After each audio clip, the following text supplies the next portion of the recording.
بسم الله الرحمن الرحيم. السلام عليكم ورحمة الله وبركاته.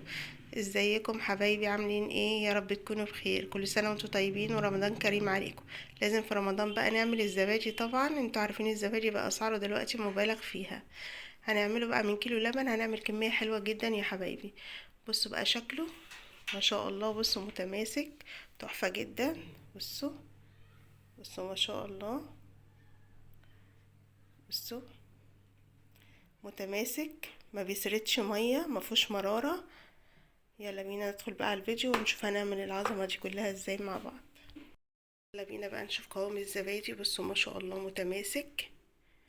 لو قلبتوه بس مش هيجرى له اي حاجه، مفيش اي مشكله. بصوا ما شاء الله. طلع معانا كميه حلوه جدا من كيلو لبن. بصوا متماسك وكريمي اهو. بصوا حبايبي ما شاء الله، ناجح جدا وبسيط، ما فيهوش اي حاجه. طبعا كلنا عارفين ان الزبادي دلوقتي بقى اسعاره خياليه. هنعمله في البيت هيعمل معانا كميه حلوه جدا. يلا بينا بقى ندخل على الفيديو ونشوف هنعمله ازاي. بينا نشوف قوامه. بصوا بقى ما شاء الله كريمي متماسك. بصوا حبايبي، بصوا الجمال، بجد تحفه. ومعانا هنا كيلو من اللبن. انا هغليه عشان نعمل الزبادي احلى بقى زبادي تاكلوه. هنغليه ونسيبه يهدى خالص لغاية ما يبقى ايه دافي خالص، ونبتدي بقى نشتغل فيه مع بعض يا حبايبي. وكده اللبن غليناه وسيبناه لما يبرد يبقى دافي يا دوبك. بس لو حطينا ايدينا فيه نستحمل درجة الحرارة، ما يكونش سخن وما يكونش بارد عشان الزبادي يطلع معاكم مظبوط وناجح جدا. معانا هنا بقى كوباية من الزبادي هنفضيها كده. اي بقى نوع زبادي عادي، ما فيش اي مشكلة. وهناخد بقى الوش بتاع اللبن اللي خرج من اللبن. هناخد بقى الوش بتاع اللبن عشان نضربه مع الايه، مع الزبادي. ودي بقى الخميرة بتاعتنا اللي هنعمل بيها الزبادي. تمام كده. وفي اضافة بقى نحطها عشان الزبادي يطلع متماسك معاكم، ما يكونش فيه اللذعة اللي انتوا ايه ما بتحبوهاش. هننزل كده بمعلقة سكر كبيرة، ونبتدي بقى نقلب الكلام ده كله مع بعض.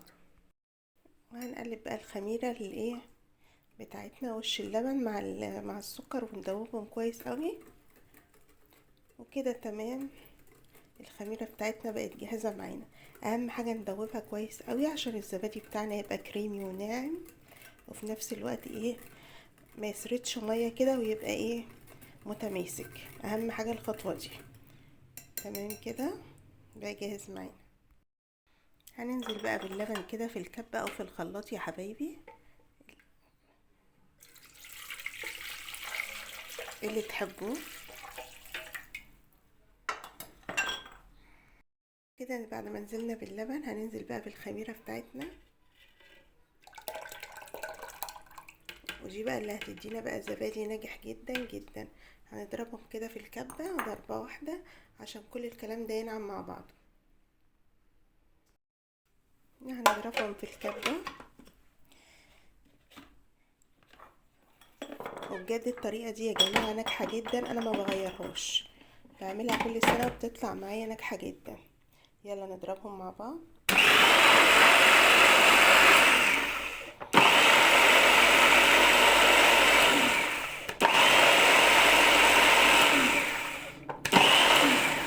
بس تمام كده بقوا جاهزين معايا.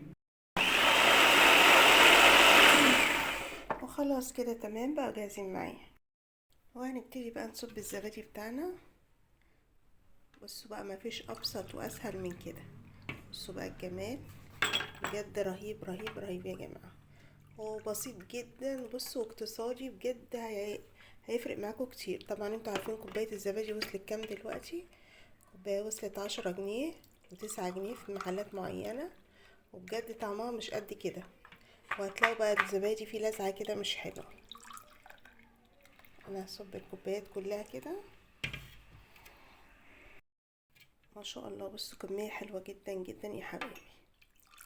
كل ده من كيلو لبن. بصوا عملنا كمية حلوة جدا ما شاء الله. اقتصادي وحلو في نفس الوقت، بجد طعمه رهيب، احلى من اللي بنشتريه من بره، طعمه لاذع ومش حلو. جربوه يا حبايبي. طبعا كلنا في رمضان بنحب الزبادي. بس ما شاء الله هنكمل كمان بقية الكوبايات. بجد رهيب يا جماعة. حاجة هنعملها في البيت حلوة واقتصادية وسهلة، مفيش ابسط واسهل من كده. بصوا الكمية بقى ما شاء الله. وكده يا حبايبي حطينا الزبادي بتاعنا في صينية، حطينا له مية سخنة، هندخله الفرن لمدة 4 ساعات.